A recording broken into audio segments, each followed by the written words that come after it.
우리 하나님의 말씀 함께 보시겠습니다. 오늘은요, 구약성경 창세기 39장 11절에서부터 18절까지 있는 말씀을 제가 한 절, 여러분들이 한 절, 마지막 17절, 18절은 우리 같은 목소리로 봉독하겠습니다. 구약성경 60페이지 정도쯤에 있습니다. 창세기 39장 11절에서 18절까지 있는 말씀인데요. 찾으신 줄 알고 우리 한 절씩 한 절씩 마지막 17절, 18절은 우리 같은 목소리로 읽겠습니다. 제가 먼저 11절을 읽습니다. 그러할 때에 요셉이 그의 일을 하러 그 집에 들어갔더니 그 집 사람들은 하나도 거기에 없었더라.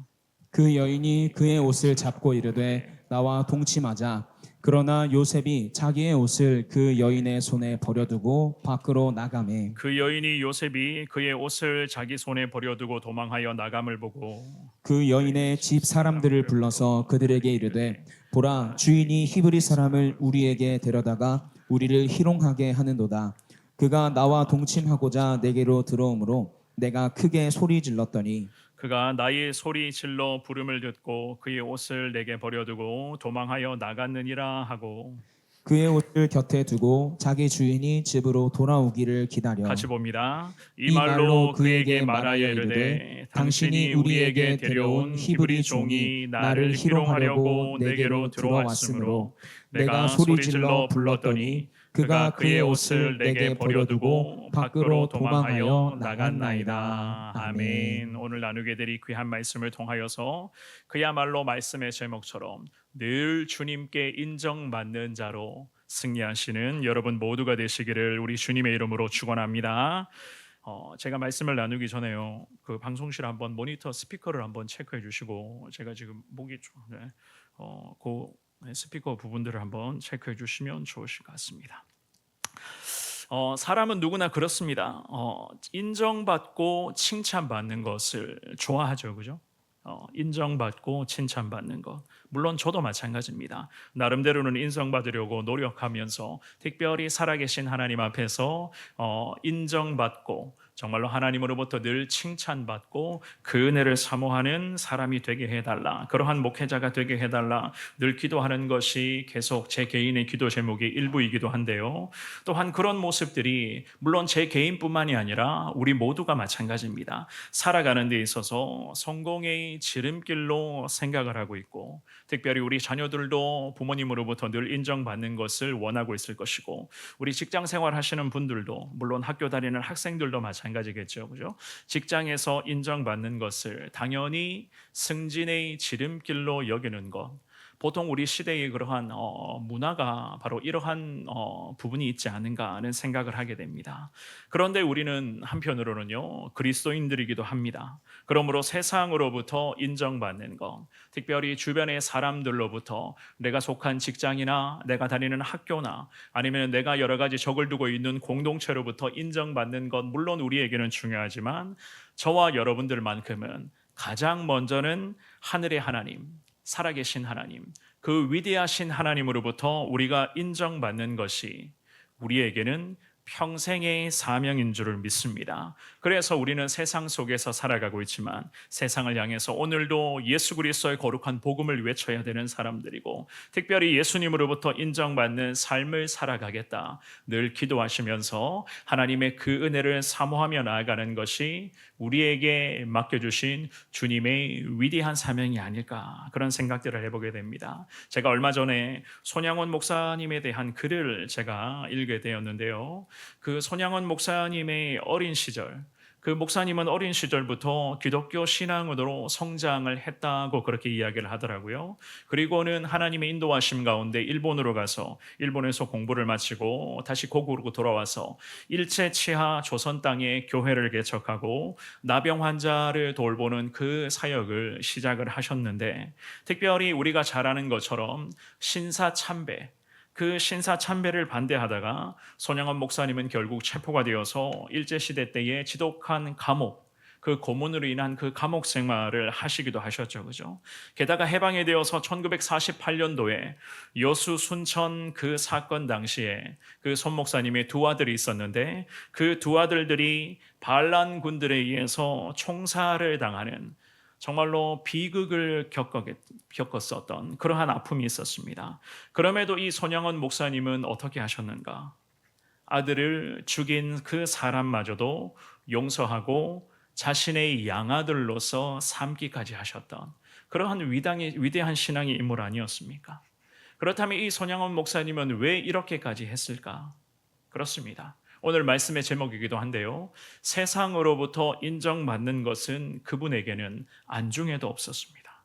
늘 살아계신 하나님, 그 살아계신 하나님 앞에서 철저히 믿음과 순종으로 인정받는 것, 특별히 시대와 민족을 살리라 라고 하는 이 하나님의 위대한 사명을 부여받고 참된 목회자로서 어둠의 시대에 하나님의 영광을 나타내는 것이 하나님으로부터 인정받는 삶인 것을 손양원 목사님께서는 확신하셨기 때문에 그 지독한 고통과 그 아픔 속에서도 이 목사님은 끝까지 믿음의 정절을 지키고 특별히 아들을 죽인 그 살인자를 양아들로서 받아들이기까지 하셨다는 그 내용이 제가 신문 기사를 얼마 전에 읽게 되었는데요. 주님으로부터 인정받는 것, 그야말로 살아계신 하나님으로부터 늘 인정받고 칭찬받고 하나님께서 기뻐하시는 신앙인으로 살아가는 것이 오늘의 시대에 믿음으로 살아가기를 원하는 오늘 이 저녁에 예배드리고 있는 우리 모두의 평생의 사명이 아닐까, 그런 생각들을 다시 해보게 됩니다. 오늘 우리는요, 요셉에 대한 네 번째 시간으로서 사람으로부터 인정받고 칭찬받았던 요셉이었습니다. 그러한 요셉이었지만 오히려 요셉 자신은 하나님으로부터 칭찬받고 늘 하나님으로부터 인정받는 것을 최고의 축복으로 여기며 살아갔었습니다. 오늘 살펴보시게 될 이 귀한 말씀을 통하여서 요셉처럼 그야말로 살아계신 하나님으로부터 인정받는 자 되게 하여 달라 주님 앞에 기도하시면서 늘 하나님 앞에서 정직과 정결로서 칭찬받고 인정받는 그야말로 시대와 민족 앞에 거룩한 그리스도인으로 살아가시는 여러분 모두가 되시기를 한 번 더 주님의 이름으로 축원합니다. 우리는 오늘 주시는 귀한 말씀을 통하여서 주님께로부터 인정받기 위해서는 과연 어떻게 해야 될 것인가? 요셉의 모습을 통해서 두 가지로 잠시 하나님의 은혜를 한번 살펴보겠는데요. 첫 번째입니다. 세상으로부터 받는 핍박을 감당하셔야 돼요. 세상으로부터 받는 핍박, 여러 가지 형태의 영적인 핍박과 공격, 우리는 앞으로도 감당하셔야 됩니다.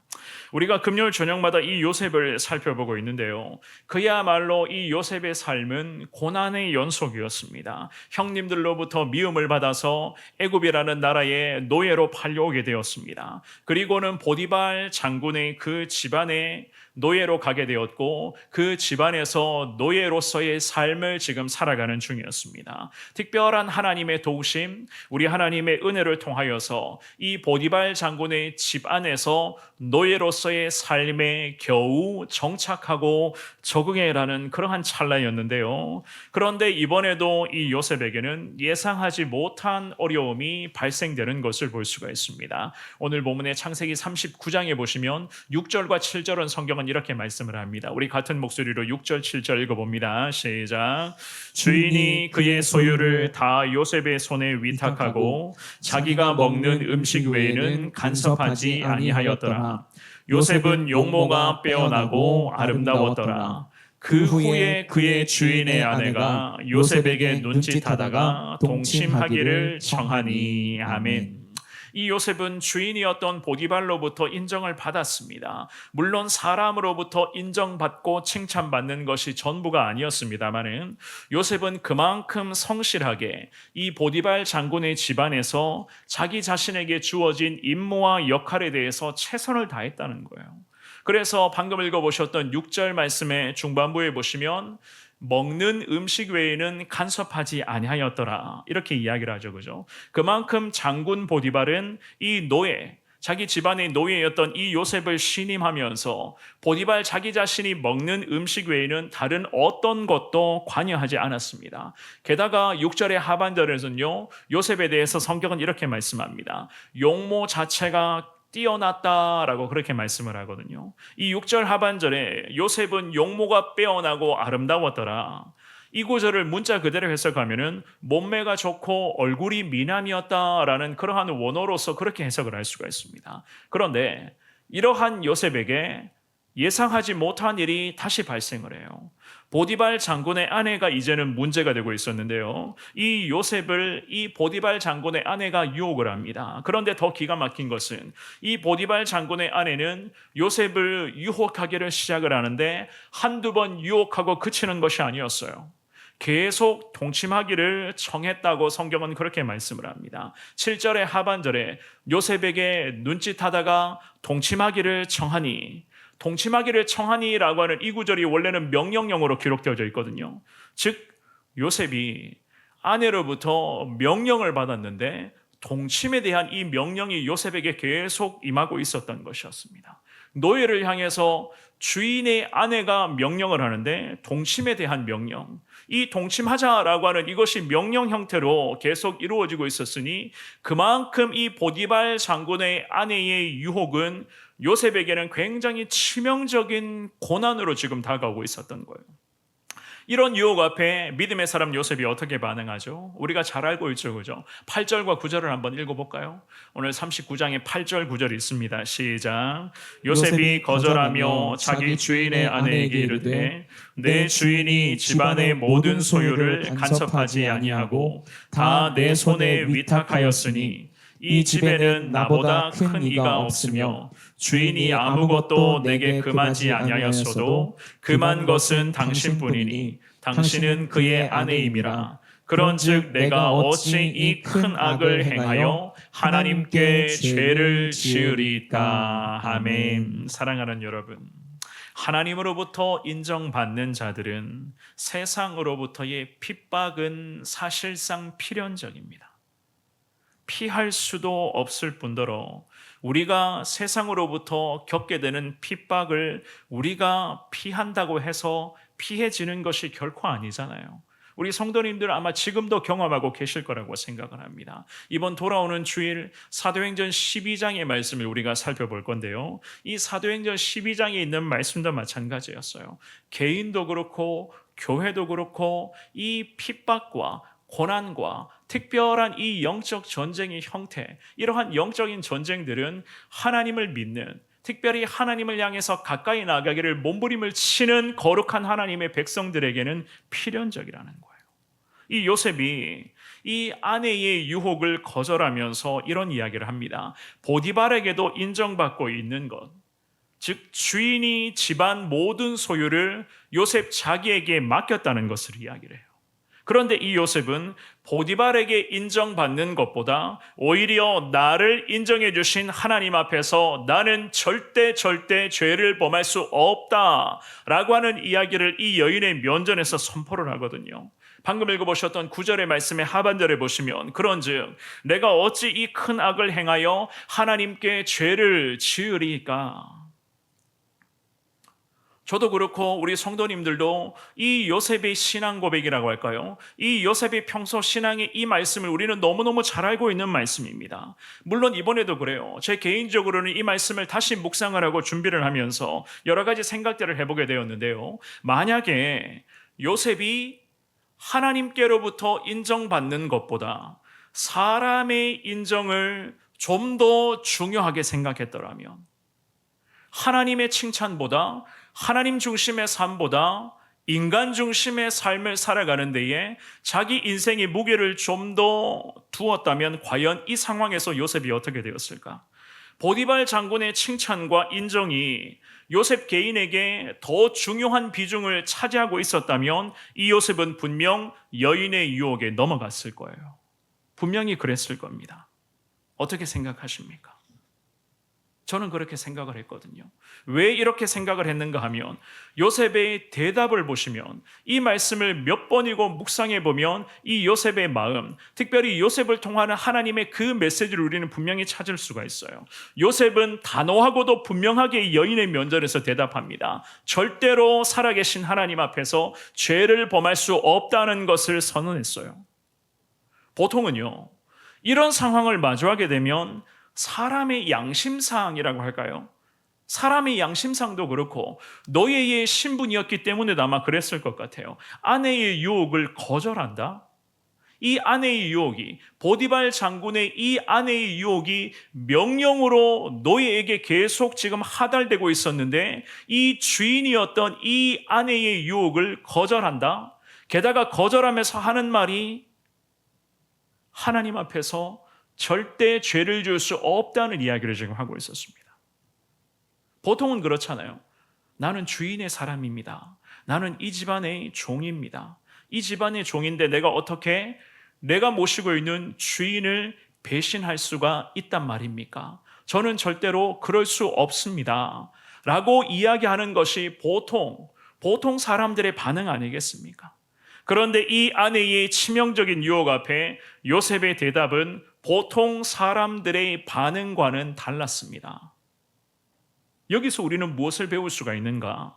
요셉의 평소 신앙관, 특별히 이 요셉이 하나님의 시선을 얼마나 의식하며 살아오고 있었는가를 우리는 분명하게 알 수가 있습니다. 만약에 요셉이 주인으로부터 인정받는 것을 중요하게 생각을 했더라면 그는 분명히 주인 보디발에게 알리지 말아달라라고 하는 말을 했을 거예요.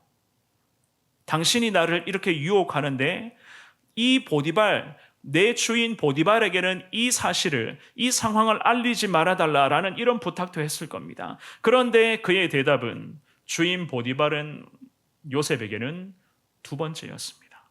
첫 번째는 바로 하나님이 이 요셉에게는 첫 번째였고 항상 살아계신 하나님 앞에서 모든 상황 속에서 하나님의 시선을 계속 의식하고 있었던 거예요.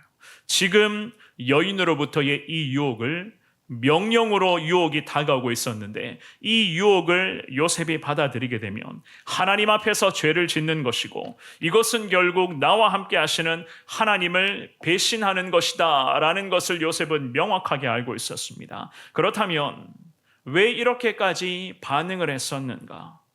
사랑하는 여러분, 요셉에게는 하나님이 먼저였기 때문이었어요. 하나님이 먼저였기 때문이었습니다. 하나님은 은밀한 것까지도 사람의 마음속 깊은 것까지도 다 감찰하고 계시는 그야말로 살아계신 하나님이신 것을 이 요셉은 늘 믿고 확신하며 살아계신 하나님 앞에서 한 점 부끄러움이 없는 모습으로 지금까지 살아왔습니다. 그래서 믿음의 사람 모세도요, 자기가 썼던 이 시편의 90편 말씀에 보면은 이런 신앙의 고백을 하거든요. 요셉도 마찬가지, 모세도 마찬가지였습니다. 이 모세의 신앙 고백도 우리 한번 읽어볼까요? 같이 읽습니다. 시작. 주께서 우리의 죄악을 주의 앞에 놓으시며 우리의 은밀한 죄를 주의 얼굴빛 가운데에 두셨사오니. 아멘. 요셉도 그리고 모세도 결국에는 우리의 죄악을 주님 앞에 놓으신다. 우리의 특별히 은밀한 죄악까지도 주님 어떻게 하신다고요? 주님의 얼굴빛 가운데 두신다는 말씀을 하시는 거예요. 사람은 몰라도 하늘의 하나님은 지금도 우리의 마음속 깊은 곳까지 다 내다보고 계시는 하나님이세요. 우리가 교회 현관문을 열고 오늘 이 저녁에 성전으로 들어오기 직전까지 각자의 삶의 현장에서 어떻게 살아왔었는가, 어떤 말을 하고 어떤 행동을 하고 어떤 생각을 품고 살아왔었는가를 우리 성도들은 모릅니다. 잘 몰라요. 그런데 살아계신 하나님은 다 알고 계신다는 겁니다. 그래서 이 요셉, 살아계신 하나님 앞에서 그 놀라우신 그 하나님 앞에서 그의 믿음을 끝까지 지켜가면서 사람 눈치 보는 것이 아니라 이 처절한 핍박 속에서도 요셉은 하나님 앞에서 반듯한 믿음으로 이 상황을 지금 대처하고 있었던 것이었습니다. 여인의 유혹이요, 멈추지 않았습니다. 이 여인의 유혹을 보면 참 어떻게 생각하면 제가 이렇게 표현하면 그렇지만 참 징그럽게 여겨지는데 요셉도 참 대단하지 않습니까? 오늘 본문의 10절 말씀에 보면은요, 날마다 요셉에게 여인의 유혹은 진행되었다고 성경은 말씀하고 12절도 마찬가지입니다. 우리 12절 말씀 한번 읽어볼까요? 창세기 39장이 12절입니다. 자, 시작.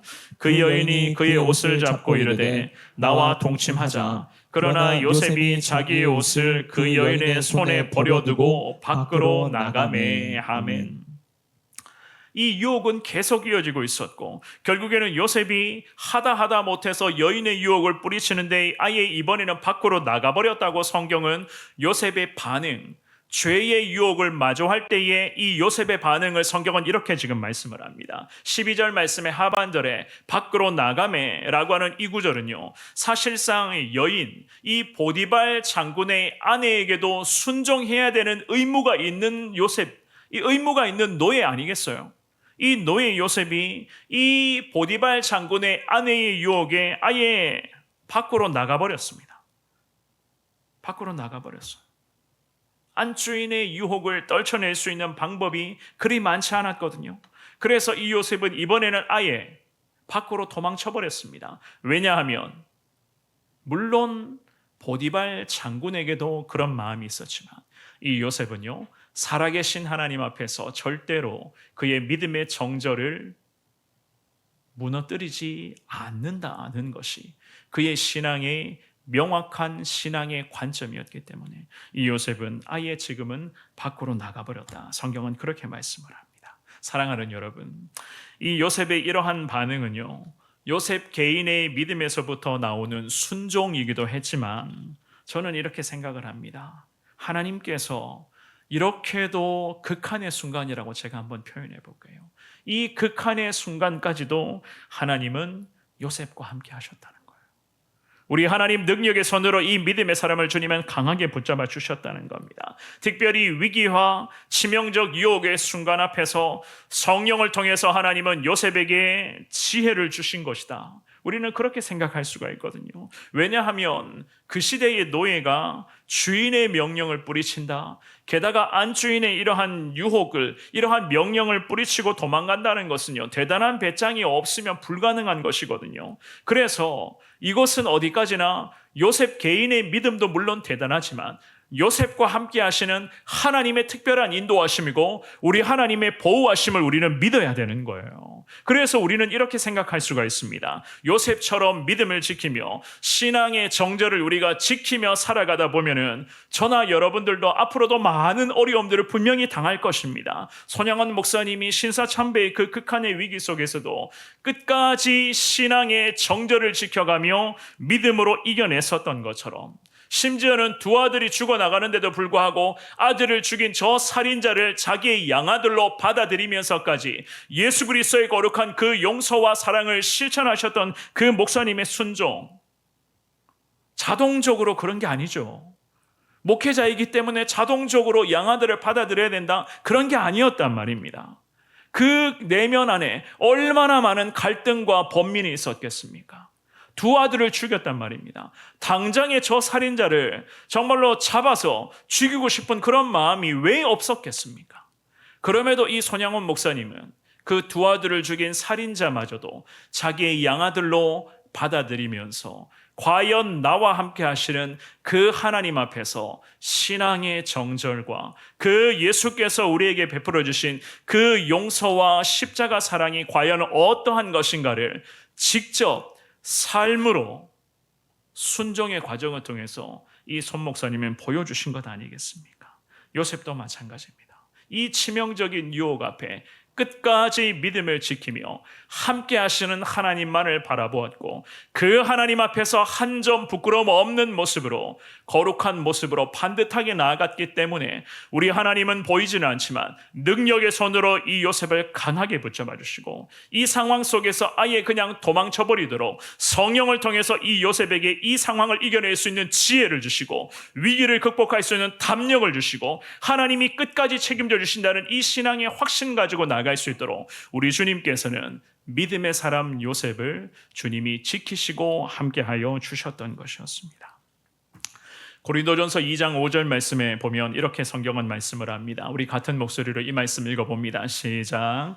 너희 믿음이 사람의 지혜에 있지 아니하고 다만 하나님의 능력에 있게 하려 하였노라. 아멘. 사랑하는 여러분, 우리 신앙은 절대로 나의 지혜에서 나오는 게 아니에요. 무슨 말입니까? 하나님을 향한 나의 믿음, 내가 믿음 생활 이렇게까지 잘하고 있는데, 내가 신앙생활을 이렇게까지 열심히 하고 있는데 여기에서 내 신앙의 열매가 맺어지는 것이 절대 아니라는 겁니다. 우리의 신앙은요, 인간적인 지혜가 아니라 내 신앙의 공로와 업적이 아니라 우리의 믿음의 열매는 결국 성령의 능력, 하나님의 능력으로부터 그 우리 믿음의 열매가 맺어진 줄을 확신하시기를 주의 이름으로 축원합니다. 결국 믿음의 사람들은 세상의 핍박과 여러 가지 많은 유혹들 이겨내셔야 되는 겁니다. 그래야지만이 요셉처럼 승리할 수가 있는 거예요. 이 세상의 많은 핍박과 여러 가지 죄악된 많은 유혹들 이겨낼 수 있는 유일한 방법은 요셉처럼 하나님을 향한 믿음, 살아계신 하나님을 늘 의식하고자 하는 그 믿음, 그 치명적 죄악된 유혹 앞에서도 나는 하나님의 사람이니 하나님 보시기에 절대로 죄를 범할 수 없습니다 라고 하는 이 신앙의 정절을 지켜야지만이 하나님이 우리를 책임져 주실 것이고 성령을 통해서 앞으로도 계속 우리를 이기게 하실 것이고 늘 하나님만을 높이는 믿음의 삶으로 요셉처럼 하나님은 끝까지 우리를 보호하시고 함께하여 주실 것을 믿습니다. 많은 핍박과 여러 가지 영적인 고난, 특별한 형태의 영적 전쟁은 앞으로도 분명히 있을 것입니다. 그럼에도 하나님이 나와 함께 하신다. 요셉처럼 하나님이 나를 능력의 손으로 붙잡아 주신다. 이 신앙의 확신 가지고 계속해서 주님께 칭찬받고 주님께로부터 인정받는 그야말로 하나님이 기뻐하시는 거룩한 믿음의 사람으로 나아가시는 여러분 모두가 되시기를 우리 주님 이름으로 축원합니다. 두 번째입니다. 우리 주님께 인정받기 위해서는요, 불이익을 당하더라도 의로운 길로 나아가셔야 돼요. 좀 불이익을 당하는 순간이 있을 겁니다만은 그럼에도 믿음의 길, 하나님이 기뻐하시는 길로만 나가셔야 됩니다. 오늘 본문의 12절, 13절 두 구절을 같은 목소리로 읽어봅니다. 시작. 그 여인이 그의 옷을 잡고 이르되 나와 동침하자. 그러나 요셉이 자기의 옷을 그 여인의 손에 버려두고 밖으로 나가매 그 여인이 요셉이 그의 옷을 자기 손에 버려두고 도망하여 나감을 보고. 아멘. 요셉은 여인의 유혹, 특별히 안주인의 명령을 따르지 않고 결국 도망쳤습니다. 그러자 여인은 어처구니 없는 거짓말로 요셉을 위기로 몰고 가죠. 그죠?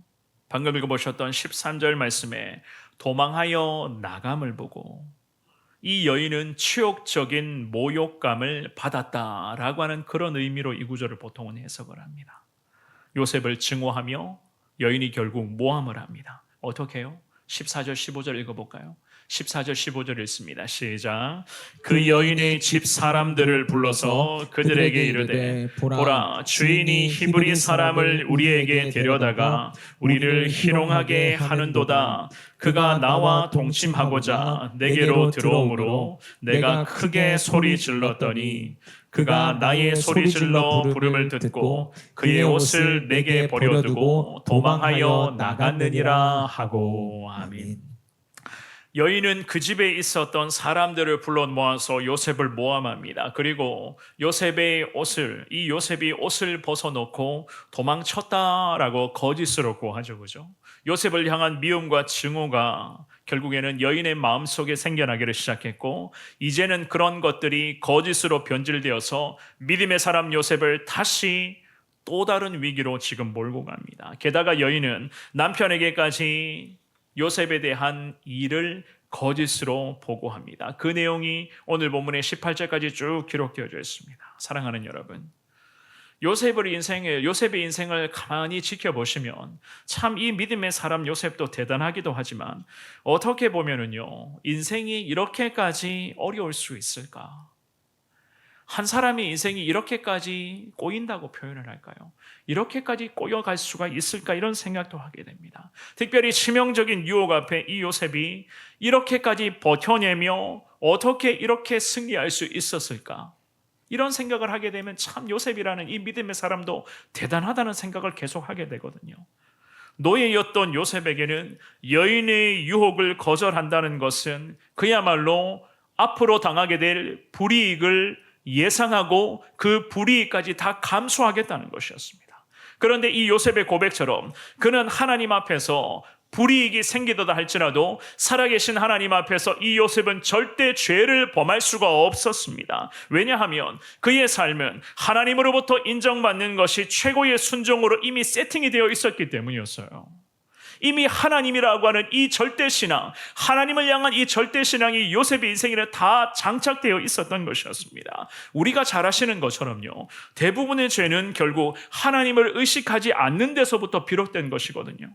그래서 우리 믿음의 사람들은 절대적인 기둥, 특별히 하나님의 뜻에 따라서 살아가야만 한다는 것이 우리의 평생에 하나님 내게 주신 숙제이기도 합니다. 이게 무너지기를 시작을 하면 우리 인생에서 은혜의 희망이라고 할까요? 하나님과 함께 하심의 그 은혜는 점점 더 사라지고 만다는 것인데, 우리 그리스도인들에게는 예수님의 말씀이 무너졌다, 하나님을 향한 믿음이 흔들리게 된다, 십자가의 흔적이 사라져버리게 된다. 만약에 그렇게 된다면 과연 그리스도인들에게 무슨 소망을 찾을 수가 있겠습니까? 그렇지 않습니까? 로마서 12장 2절 말씀에 성경은 이렇게 말씀을 합니다. 우리 같은 목소리로 이 말씀 읽어봅니다. 시작. 너희는 이 세대를 본받지 말고 오직 마음을 새롭게 함으로 변화를 받아 하나님의 선하시고 기뻐하시고 온전하신 뜻이 무엇인지 분별하도록 하라. 아멘. 바울은 말씀합니다. 우리는 그리스도인 것을 말씀을 하면서 이 세대를 절대 본받아서는 안 된다고 말씀을 해요. 이 세상의 흐름, 이 세대, 세상 사람들, 예수 없는 사람들, 십자가의 흔적이 없는 사람들, 주님을 거부하는 사람들이 어떻게 살아가는가, 거기에 관심 두지 말라는 겁니다. 그 사람들이 살아가는 삶의 모습을 흉내내지도 말라는 거예요. 본받지도 말고 따르지도 말라고 성경은 말씀을 합니다. 요셉처럼 어떤 유혹이 와도 그 유혹 앞에 적절한 타협선을 이끌어내는 것이 먼저가 아니라 하나님의 방법대로, 하나님이 기뻐하시는 대로 나아가라고 말씀을 하는 거예요. 그 중에서도 여러 가지 죄악된 유혹 앞에 성경은 말씀합니다. 마음을 새롭게 해야 된다고 말해요. 마음을 새롭게 해야 된다. 내 마음이 새로워진다는 것은 오직 하나죠, 그죠? 어떻게 내 마음이 새로워집니까? 어떻게 내 마음이 새로워지는 거예요? 하나님의 은혜로 내 마음이 새로워지는 것 아니겠습니까? 내 생각을 새롭게 하라는 이 말씀은 하나님 말씀을 절대 기준으로 삼아서 그 말씀대로 순종한다는 것을 의미하는 거예요. 그래서 잠언 4장 23절 말씀에 마음에서부터 생명의 근원이 난다고 성경은 그렇게 우리에게 말씀하잖아요. 그래야지만이, 마음에서부터 하나님의 뜻을 분별해야지만이 그것이 내 삶으로 녹아지게 되고, 내 삶이 정말로 세상을 따르는 삶이 아니라, 세상 사람들 살아가는 그 삶에 관심 두는 것이 아니라 내 삶을 하나님께서 원하시는, 그야말로 하나님이 기뻐하시는 삶을 살아갈 수가 있다고 성경은 우리에게 늘 말씀하고 있습니다. 오늘 이 본문의 말씀에서 요셉은 세상의 유혹으로부터, 특별히 보디발 장군의 아내의 이 유혹으로부터 자기 자신을 지켜냅니다. 믿음으로 하나님 앞에 바로 서 있기를 순간순간 몸부림쳤습니다. 절대 기준이라고 할 수 있었던 이 하나님의 말씀을 끝까지 요셉은 붙잡았습니다. 그러자 그에게 찾아오는 것은 세상의 불이익이었어요. 세상의 불이익이 그에게는 찾아옵니다. 결국 상황은 더 악화되고 말았죠, 그죠? 우리가 그 다음 또 요셉의 이야기를 계속 살펴보게 될 것인데요, 저나 여러분들도, 특별히 믿음의 길을 걷고 있는 우리 하나님의 백성들도 이러한 순간들을 참 많이 경험해 보셨을 거라 생각을 합니다. 불의한 유혹 앞에 타협함을 거절하니 오히려 내가 부당하게 피해를 입은 적도 분명히 있을 것이고, 오히려 세상 사람들로부터 따돌림을 당하게 되거나 이유 없는 비난과 원망을 들을 때도 분명히 여러분들이 있었을 것입니다. 게다가 그토록 내가 신뢰하고 내가 사랑하고 아끼고 있는 주변의 사람들, 특별히 가족들조차도 속된 말로 내게 비난과 여러 가지 그런 불평을 쏟아내는 그런 순간들, 세상 말로 표현하면 좀 바보 취급 당할 때 그런 적이 참 많이 있었지 않습니까? 그럼에도 우리는 하나님 앞에서 믿음을 지키는 사람, 하나님의 말씀을 끝까지 따르는 자로 우리는 살아가야 할 줄 믿습니다. 왜냐하면 그것이 바로 최종 승리의 자리에 나아갈 수 있는 유일한 비결이기 때문에 하나님은 오늘 이 저녁에 예배드리며 이 말씀 붙들고 기도하기를 원하는 우리에게, 하나님, 이러한 삶을 살아갈 것을, 불이익을 당하더라도 그럼에도 의로운 길로 계속해서 믿음의 길로 하나님이 기뻐하시는 이 거룩한 길로 나아갈 것을 주님은 우리에게 분명히 말씀하고 계시는 줄 믿습니다. 디모데후서 2장 21절 말씀 읽고 말씀 정리하겠습니다. 디모데후서 2장 21절입니다. 시작.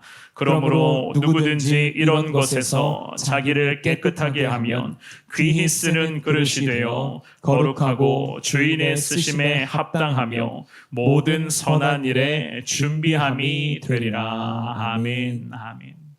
사랑하는 여러분, 자기를 깨끗하게 해야지만이 하나님으로부터 쓰임 받는 인생이 될 수가 있습니다. 자기를 깨끗하게 하는 사람들, 수많은 사람들이 있습니다. 오늘 이 저녁에도 우리가 성전에 모여서 주님 앞에 예배드리며 기도하는 시간을 갖고자 합니다. 우리 중에서도 하나님 판단하실 때에는 귀하게 쓰는 분들이 계신가 하면 상대적으로 하나님의 그러한 비난과 하나님의 그런 원망과 하나님의 책망이 나타나고 있는 분들도 어쩌면 우리 가운데 있을 수도 있어요. 왜 그런가? 이것은 하나님의 뜻이겠죠, 그죠? 하나님께서 하시는 일들입니다. 그래서 우리는 어떻게 하라고 말씀하십니까? 깨끗하게 내 자신을 돌아보며 하나님 앞에서 정결하고 순결하고 정직하고 거룩하게 살아가야지만이 우리가 요셉처럼 하나님으로부터 평생 쓰임받고 하나님과 함께하며 그 축복을 누리며 나아갈 것이다. 성경은 그렇게 말씀을 합니다. 깨끗한 그릇, 정말로 깨끗하게 자기 자신을 관리를 해야 하나님 귀하게 우리를 사용하시고 주인에 쓰시고자 하는 그 의도에 우리가 쓰임받을 수가 있다. 성경은 말씀합니다. 오늘 주시는 이 귀한 말씀을 기억하시면서 하나님의 성도로 살아가고 있는 우리에게는 요셉이 그랬었던 것처럼 여러 가지 많은 어려움과 영적인 고난과 여러 가지 형태의 특별한 영적 전쟁들이 앞으로도 우리 가운데 발생하게 될 것입니다. 오늘 주시는 이 귀한 말씀을 기억하시면서 하나님의 뜻이라면, 하나님께서 기뻐하시는 것이라면 기꺼이 영적인 고난, 특별한 형태의 영적인 전쟁까지도 하나님 감당하겠습니다. 감당할 수 있는 능력을 허락하여 달라 주님 앞에 기도하시기를 바랍니다. 결국 하나님이 힘주시면 아무리 영적 전쟁이 많이 생긴다 할지라도 하나님이 힘주시면 다 이길 줄 믿습니다. 결국 하나님이 함께 하시면 중요하겠죠, 그죠? 때로는 우리가 세상 살아가다 보면 불이익을 당할 때가 있을 거예요. 답답할 때가 분명히 있을 것입니다. 그럼에도 끝까지 사랑하는 여러분, 믿음 지키시고 하나님 앞에서 거룩함을 절대로 놓지 마시기를 바랍니다. 세상은 우리 인생의 책임자가 아니에요. 내 주변의 세상 사람들이 나를 책임져 준다? 말도 안 되는 이야기입니다. 세상은 그저 우리에게 타협만 요구하고 후퇴만 이야기할 뿐이지 진정 우리의 책임자고 우리의 보호자시는 위대하신 하나님, 그 하나님이 우리를 앞으로도 지켜주실 것이고 하나님은 우리를 늘 승리의 길로 성령을 통해서 인도하여 주실 줄 믿습니다. 하나님께로부터 인정받습니다. 인정받기를 원합니다. 이 신앙의 고백으로 주님 앞에 오늘 이 저녁에 기도하시되 하나님으로부터 인정받는 것이 우리 그리스도인에게는 최고의 축복인 것을 확신하시면서 주님 없으면 도저히 살 수 없는 연약한 인생, 앞으로도 주님과 함께 주님 능력의 손에 붙들려 살아가게 하여 주시옵소서. 이러한 신앙의 고백으로 더 주님 붙들며 주님과 함께 승리하시는 여러분 모두가 되시기를 우리 주님의 이름으로 축원합니다.